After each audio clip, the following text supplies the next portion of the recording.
اعوذ باللہ من الشیطان الرجیم بسم اللہ الرحمن الرحیم۔ پیارے بھائیو السلام علیکم۔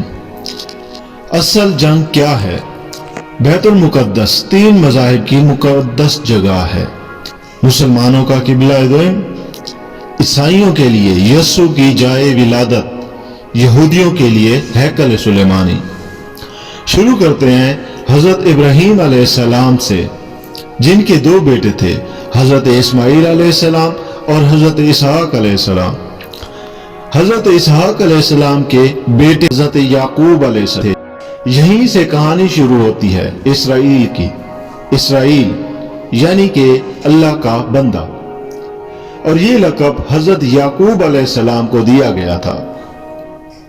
حضرت یوسف علیہ السلام کفیل مصر بنے تو آپ کو حکم ہوا کہ اپنے تمام خاندان یعنی آل یعقوب کو مصر بلایا جائے، اور مصر کی سرزمین کا ایک مخصوص حصہ ان کے لیے مختص کیا گیا، اور اللہ تعالیٰ کی طرف سے کہا گیا کہ اے آل یعقوب، اس سرزمین میں تمہارے لیے برکتیں ہیں۔ حضرت یوسف علیہ السلام 12 بھائی، اس لیے اللہ پاک نے ان کے لیے 12 چشمے جاری کیے، اور یوں اس سرزمین کا نام حضرت یعقوب کے لقب سے اسرائیل پڑ گیا، جسے آج یروشلم بھی کہا جاتا ہے۔ آپ کی نسل سے کم و بیش 70,000 انبیاء کرام آئے۔ حضرت یوسف علیہ السلام کے بھائی یہودا کی نسل آگے بڑھی تو اس میں سے آنے والے تمام بنی اسرائیل یہودی کہلائے۔ وقت گزرتا گیا اور حضرت موسیٰ علیہ السلام کا دور آیا۔ جب فرعون مصر نے آپ پر جگہ تنگ کی تو بنو اسرائیل کے ساتھ آپ کو مصر سے نکلنا پڑا۔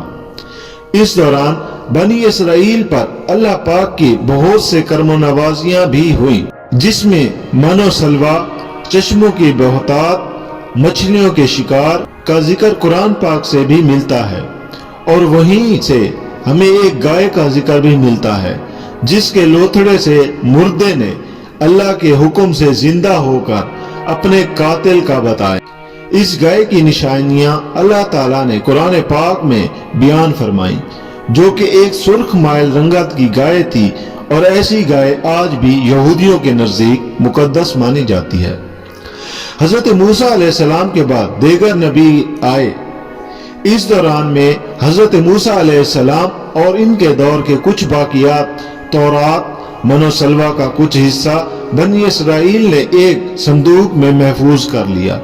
یہ اللہ تعالیٰ کی طرف سے حضرت آدم کو دیا گیا ایک خاص صندوق تھا، جو نسل در نسل نبیوں کے پاس آتا رہا، جسے قرآن پاک میں تابوت سکینہ کا نام پکارا گیا ہے، اور یہ یہودیوں کو اپنی جان سے بھی زیادہ عزیز ہے۔ حضرت داؤد علیہ السلام نے جب جالوت کو ہرا کر اس سے تابوت سکینہ حاصل کیا تو یوں بنی اسرائیل نے انہیں نبی تسلیم کر لیا، اور حضرت داؤد علیہ السلام نے اس صندوق کی حفاظت کے لیے ایک ہیکل تعمیر کروانا شروع کیا، جو کہ ان کی زندگی میں مکمل نہ ہو سکا۔ ان کے بیٹے حضرت سلیمان علیہ السلام نے جنوں کی مدد سے ان کو مکمل کروایا، اور اسی دوران میں آپ بھی وصال پا گئے۔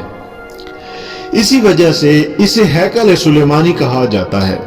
بعد ازاں بابل کے بادشاہ بخت نصر نے اسرائیل پر حملہ کیا اور ہیکل سلیمانی کو پھر گرا دیا، اور تابوت سکینہ بھی اپنے ساتھ لے گیا۔ سیپرس دی گریٹ نے دوبارہ یہ شہر حاصل کیا، یہودیوں کو دوبارہ یہاں آباد کیا، اور تابوت سکینہ کو بھی واپس لایا گیا۔ ہیکل سلیمانی ایک دفعہ پھر تعمیر کیا گیا۔ جب وقت گزارا اور حضرت عیسیٰ علیہ السلام کی آمد ہوئی، جنہیں نعوذ باللہ یہودیوں نے کیا لقب دیے، یہاں سے یہودیوں میں سے 2 الگ قومیں ہو گئیں، ایک یہودی اور دوسرے عیسائی۔ یہودیوں نے سازش کر کے حضرت عیسیٰ علیہ السلام کو صلیب پر چڑھانا چاہا، اور اللہ پاک نے انہیں اپنے پاس زندہ جاوید اٹھا لیا۔ اس کے بعد یہودیوں اور عیسائیوں میں کئی چھوٹی موٹی جنگیں ہوئیں۔ پھر عیسائی رومی بادشاہ टाइटस ने इस शिद्दत से यरूशलेम पर हमला किया कि इस पूरे इलाके की ईंट से ईंट बजा दी, हैकल सुलेमानी को गिरा दिया, जिसकी सिर्फ एक दीवार इस वक्त अपनी असली हालत में मौजूद है, जिसे दीवार-ए गिरिया कहा जाता है, जहां यहूदी जाकर तौरात की तिलावत करते हैं और गिरा जारी करते हैं। ताबूत सकीना भी न जाने कहां गायब हो गया। टाइटस के हमले के बाद यहूदी आखिरी नबी के इंतजार में थे, क्योंकि अल्लाह पाक का इनसे वादा था कि इन्हें फिर अरूज बख्शा जाएगा।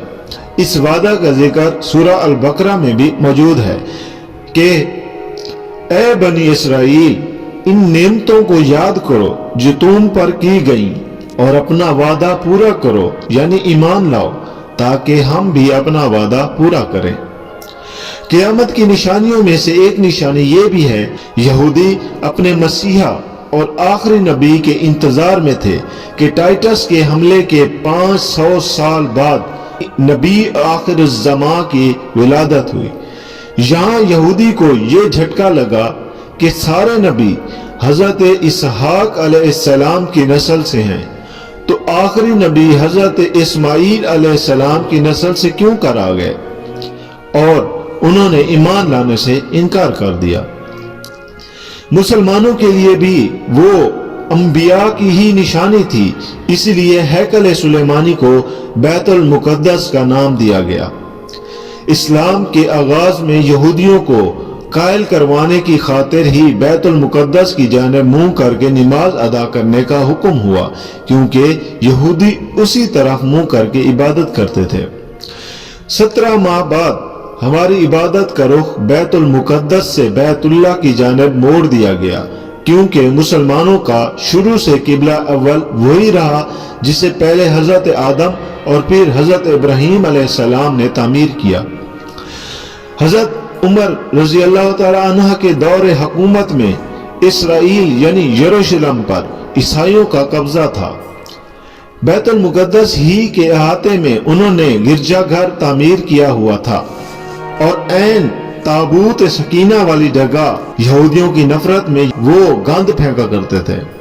यरूशलेम के फतह के बाद जब हजरत उमर वहां गए तो ईसाइयों पर बरहम हुए, वहां सफाई करवा के मस्जिद तामीर करवाई और कुरान पाक में मौजूद मिराज वाले वाक़ये की निस्बत से उस मस्जिद को मस्जिद अक्सा का नाम दिया गया।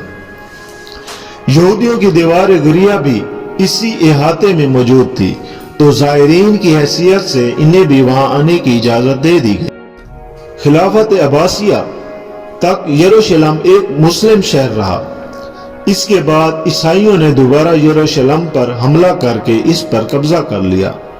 सलाहुद्दीन अयूबी ने ईसाइयों के खिलाफ 50 से ज़ायद जंगें करके बैतुल मुकद्दस दोबारा हासिल किया और फिर 700 सालों तक यह खिलाफत उस्मानिया के ज़ेर सल्तनत रहा। यहूदियों को भी दीवार गिरिया तक अपनी मजहबी इक़दामात की आज़ादी रही और यहूदी आहिस्ता आहिस्ता फिर यरूशलेम में आबाद होना शुरू हो गए। उस दौरान में कई बार उन्होंने खिलाफत उस्मानिया के सुल्तान को पैसों के एवज यरूशलेम इन्हें सौंपने का लालच दिया, लेकिन नाकाम रहे। और फिर दूसरी जंग अजीम में ईसाई सिपाही हिटलर ने चुन चुन कर यहूदियों को मारा। करीबन 60 लाख के करीब यहूदियों का कत्ले आम किया गया और ये दर बदर भागने पर मजबूर हो गए।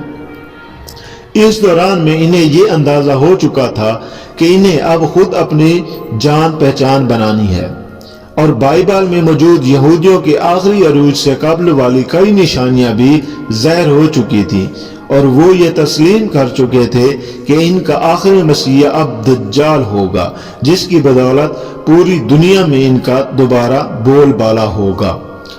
उन्होंने बरतानिया से साजबाज करके खुद को अलग रियासत तस्लीम करवा लिया। यूं इसराइल बाकायदा एक मुल्क की सूरत में दुनिया के नक्शे पर उभरा। फिर आहिस्ता आहिस्ता उन्होंने फलस्तीन और दीगर मिस्री इलाकों पर भी कब्जा कर लिया। अरब मुमालिक इसराइल के खिलाफ जंग पर आए लेकिन इस वक्त तक ये खुद को इतना मजबूत कर चुके थे, अरब ममालिक को इस एक छोटे से मुल्क से मुंह की खानी पड़ी।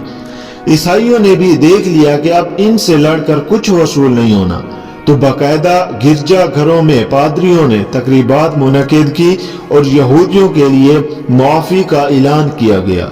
यूं सियासी और इक्तसादी मफाद परस्ती ने 2000 सालों से एक दूसरे के असली और जानी दुश्मनी को एक साथ पर ला खड़ा किया, और कुरान पाक की बात भी सच हो गई कि यहूद और नसर एक दूसरे के दोस्त हैं। यहूदों के अकायद के मुताबिक वो हैकल सुलेमानी की हिफाजत नहीं कर पाए तो खुद को कसूरवार कहते हैं, खुद को सजा देने के लिए जंजीरों और चमड़े से पीटते हैं और दीवारे गिरिया की पास आहो जारी करते हैं। वो ईमान रखते हैं तीसरी बार इन्हें पूरी दुनिया पर हुक्मरानी हासिल होगी। इसके लिए इन्हें मस्जिद अक्सा को शहीद करना होगा, जिसकी तैयारी वो कर चुके हैं। कब से मस्जिद अक्सा के नीचे बारूदी सुरंगें बिछा दी गई हैं। इसके बाद हैकल सुलेमानी तामीर करके ताबूत सकीना वहां रखना है। ताबूत सकीना भी वो दोबारा हासिल कर चुके हैं, लेकिन मसला था सुर्ख गाय, क्योंकि इसके अकीदे के मुताबिक वो नापाक हैं। जब तक पाक नहीं हो जाते हैकल सुलेमानी तामीर नहीं कर सकते। वो पाक होने के लिए सुर्ख गाय की कुर्बानी देना होगी। वो गाय जिसकी निशानियां कुरान पाक में बयान की गई, जो इस वक्त भी इन्हें ढूंढने में मुश्किल हुई थी, अब भी 100 साल तक वो वैसी गाय की तलाश करते रहे। टेक्नोलॉजी का इस्तेमाल करते हुए बच्चे पैदा करने का कामयाब तजर्बा किया। उन्होंने फिर इस तजर्बे की बदौलत वैसी निशानियों वाली गाय पैदा करने की कोशिश की गई, लेकिन नाकाम रहे। 2019 में एक अमरीकी रियासत से 5 अदद वैसी गायें इन्हें मिल गईं, जिनके जिस्म पर सुर्ख रंग के अलावा कोई बाल नहीं था। इन्हें कभी काम के लिए इस्तेमाल नहीं किया गया था। अगली निशानी कि इन पर किसी बीमारी का असर नहीं होना चाहिए। पूरी दुनिया में कोविड फैला कि मुख्तलिफ जानवरों के साथ इन्हें फिर टेस्ट किया गया और इन पर इस बीमारी का कोई असर ना हुआ। Red hyper found, mystery of red hyper, ये गूगल में सर्च करके आप इससे मुताल्लिक तफसील से पढ़ सकते हैं। अलगर्ज कुर्ब क़यामत और दज्जाल के ज़हूर वाली तमाम तर तैयारियां वो मुकम्मल कर चुके हैं।